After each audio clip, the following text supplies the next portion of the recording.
C'est ce qui est important. Donc quand je parle de Zozame ici, je parle de Bemenge, je parle de Jean-Baptiste Boka, je parle de tous ces parents-là. Ce n'est pas parce que je les déteste.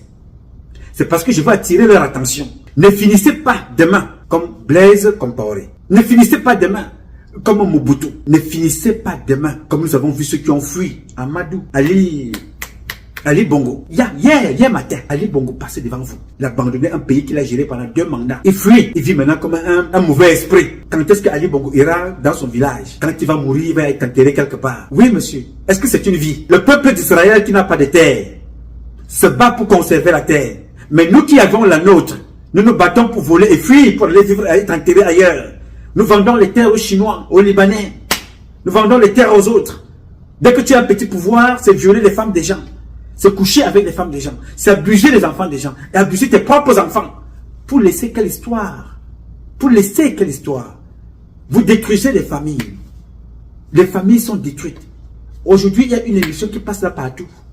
Au Cameroun. Le test d'infidélité. Allez voir le nombre de bagarres en pleine rue. Allez voir le nombre de bagarres, des chiffres en pleine rue. Quelqu'un a tout, il te donne tout, mais tu sors avec son ami, tu sors avec sa copine, tu sors avec le père de son père. C'est un bordel pas possible. Est-ce que c'est des bonnes images? Non. On s'inspire de quoi? On s'inspire de nôtres comme les autres amis. Ces enfants-là. Comme les autres amis. Comme les Bemenge. Pour finir en prison demain. Les femmes que je viens de citer là, c'est pas parce que je les déteste. C'est pour leur dire que Guinéfa ne va jamais t'épouser, mais tu as fini avec lui. Bemenge ne va jamais t'épouser, mais tu as fini avec lui. Zozame ne va jamais t'épouser, mais tu as fini avec lui. Mais entre-temps, tu as porté toutes ces maladies-là pour aller déposer chez ton mari à la maison. Quand tu vas mourir demain, ce sont tes enfants qui vont souffrir. Je parle pour attirer votre attention. Je ne vous déteste pas. Je ne vous déteste pas. J'ai même beaucoup d'amour pour vous d'avoir donné 30 ans de ma vie dans ce que je fais là. J'aurais été quelque part au Cameroun. Mes classes, les gens avec lesquels je suis entré dans l'armée le même jour, d'autres sont des colonels. Si j'étais resté dans l'armée, j'aurais été le plus jeune général de l'armée camerounaise. Parce que général, c'est une nomination. Et je sais que j'ai travaillé très bien et le président allait me lever au grade de général. Si j'étais resté dans l'armée. Donc, je vous parle ici, pas parce que je vous déteste. Je parle pour que les choses changent. Je parle parce que je veux que chacun d'entre vous prenne conscience de ce que nous sommes, de qui nous sommes, de ce que nous sommes capables de faire. C'est pour ça que je parle. Parce que ceux qui sont là-bas, le président a dit qu'il veut qu'on retienne de lui l'homme qui a amené la démocratie et la liberté d'expression. Malheureusement, Paul Biya n'a jamais demandé qu'on enferme Beboum Lissac, qu'on le jette en prison. Qu'on jette Alain Fogué en prison.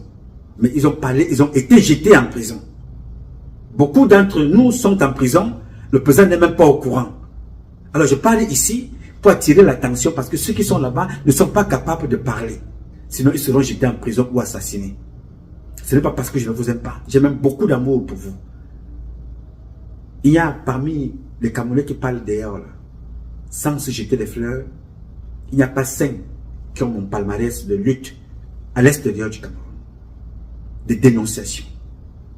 Je suis le seul que le gouvernement a porté plainte 9 fois. J'ai gagné les 9 procès. Ça c'était à l'époque de Martin Bellinguer Boutou, avec preuve à l'appui.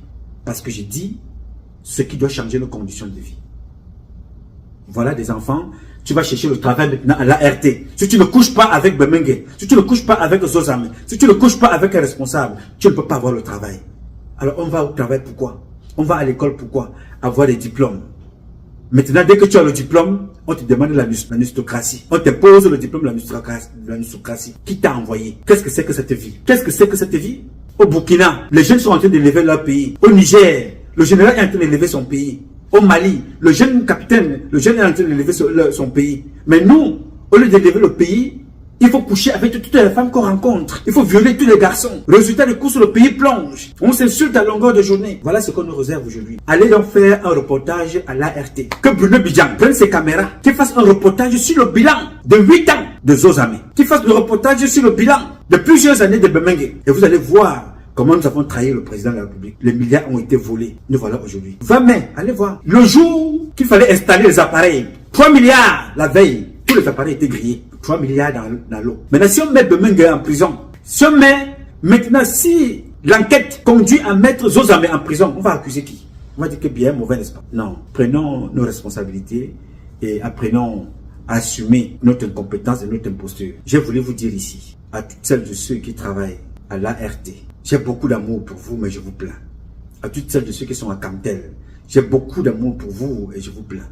Sachez que beaucoup qui ont servi ce système-là, dans la débauche sexuelle, dans les détournements de fonds, dans les dépravations, dans la destruction de nos structures, demain, vous allez y répondre. C'est une question de temps. Et Dieu vit dans le temps. J'ai donc voulu échanger avec vous, parler de ce sujet-là et que chacun de vous prenne conscience des enjeux que nous avons à élever tous notre pays. Nous vivons ici, aux États-Unis, en France, ailleurs, et même au Cameroun, parce qu'il y avait des gens qui étaient là, qui se sont battus pour que nous soyons là. Qu'allons-nous dire à ces gens-là quand nous irons les retrouver demain? Nous avons fait quoi? Ils n'avaient pas les moyens que nous avons aujourd'hui. Nous avons tous les moyens pour changer l'image du Cameroun. À l'époque, les autres n'avaient pas de téléphone. Ils n'avaient pas WhatsApp, ils n'avaient pas Twitter, ils n'avaient pas YouTube, ils n'avaient pas Facebook. Ils n'avaient pas tout ce que vous avez aujourd'hui. Mais le peuple, ils avaient la pointe, l'écriture à la main et la bouche pour parler. Ils ont élevé le Cameroun. Ils ont fait de ce pays-là un pays, entre parenthèses, indépendant. Nous nous dirons que nous avons fait quoi? Insulter, publier les fesses des femmes, coucher avec nos propres enfants, coucher avec nos fils, abuser nos parents, voir nos parents ne pas être capables de toucher leur retraite. C'est ce que nous attendons. C'est ce que nous dirons à nos ancêtres.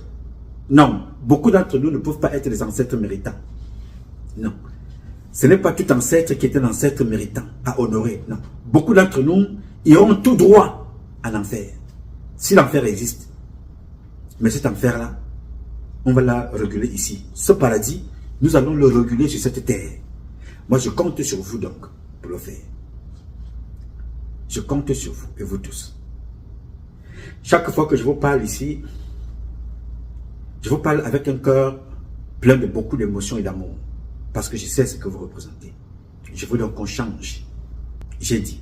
Alors, mes chers compatriotes, ce combat est un combat de tous et de chacun pour un intérêt commun. C'est avec la volonté des Camerounaises et des Camerounais que vous êtes et la bénédiction de Dieu que nous vaincrons. En attendant, le combat continue. Ce combat continue parce qu'un Cameroun nouveau est possible. Chacun d'entre nous dans son domaine respectif, ensemble nous redonnerons à notre pays ses lettres de noblesse. Je sais compter sur vous et je compterai toujours sur vous. Tous les Camerounais ne sont pas bêtes. Tous les Camerounais ne sont pas, tous les Camerounais ne sont pas corrompus. Nous sommes tous intelligents, mais il faut savoir canaliser l'intelligence de chacun d'entre nous dans son domaine respectif. Et vous verrez ce que le Cameroun va donner. Nous sommes tous utiles. Nous tous, même les balayeurs, les femmes de ménage, même les taximans, les gardiens, la sécurité. Nous sommes tous utiles, chacun dans son domaine. Et moi, je compte sur vous. Bien évidemment, vous pouvez compter sur moi, le fils de la République que je suis. Je donnerai toujours le meilleur de moi-même. Aussi longtemps que Dieu me donnera la vie, je donnerai toujours le meilleur de moi-même. Je m'appelle Nouma. Nouma Patrice Freeman. Je réponds au 001 551 666 1027. I love you, but God love you more. Thank you. Bonjour à tous. Depuis le week-end dernier, le Cameroun est plongé dans une pénurie de carburant. Une pénurie de carburant qui plombe l'activité économique dans notre pays et qui amène beaucoup de citoyens camerounais à se poser la question de savoir ce qui se passe. Malgré quelques communications du gouvernement qui dans un premier temps à travers la SCDP a démenti l'information il y a quelques jours, on a eu le communiqué du ministre de l'eau et de l'énergie qui essaie d'expliquer que cela est dû notamment aux intempéries océaniques et tout ce qu'on essaie de nous expliquer, mais en fait ce n'est pas ça le problème. Le problème, c'est quoi?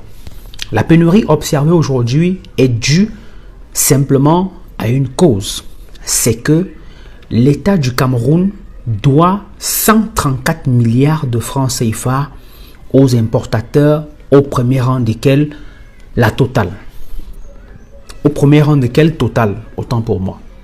Alors, Total qui, depuis un certain moment, exige à être payé, décide donc de livrer le carburant qu'une fois sa facture payée. Avant, comment ça se passait? Total livrait le carburant et attendait les paiements après. Mais sauf que ces paiements prenaient beaucoup de temps pour être effectués par l'État du Cameroun. Et donc Total contraint aujourd'hui l'État du Cameroun à payer d'abord avant de livrer le carburant. C'est la raison pour laquelle aujourd'hui on assiste à cette pénurie du carburant. Au-delà de ça, l'État du Cameroun depuis 2008 subventionne le litre de carburant à la pompe pour permettre à ce que les citoyens puissent aujourd'hui par exemple payer 1 litre de carburant super à 730 francs CFA au lieu de 1000 francs. Donc l'État supporte 270 francs CFA par litre de carburant consommé à la pompe. Ça, c'est une décision du gouvernement camerounais de pouvoir supporter cette ardoise qui est devenue très lourde et qui coûte chaque année, par exemple pour le cas de 2022, pour l'année 2022, qui a coûté à l'État du Cameroun pratiquement et plus de 700 milliards de francs CFA. C'est énorme. C'est énorme. Si on ajoute le fait que le Cameroun fait face à des tensions de trésorerie avec une dette extérieure et intérieure qui avoisine pratiquement les 12 000 milliards, vous comprenez que c'est très difficile. En dehors de ça, le Cameroun est confronté à de nombreux enjeux. Vous avez la guerre dans le Nozo, ce n'est pas à négliger. Vous avez la guerre, notamment à l'extrême nord, qui avec des regains d'attaques et autres. Vous avez le Cameroun qui essaye de remonter son économie après la pandémie à Covid-19. Vous avez la crise liée aux OTS, aux enseignants. Vous avez de nombreuses autres crises. Et donc, le Cameroun, face à cette situation, a ce qu'on appelle en économie une tension de trésorerie et donc ne peut plus tenir ses engagements à date. Et c'est ça qui aujourd'hui la cause de la pénurie de carburant que nous observons. Alors, question, si on sait pertinemment qu'on fait face à cette difficulté financière, pourquoi est-ce que lorsqu'on a des disponibilités financières, on ne prend pas en compte le fait qu'il faudrait avoir des réserves, ne serait-ce que pour une semaine, pour que si on ne tient pas à nos engagements, que la réserve puisse prendre le relais pour ravitailler le marché local.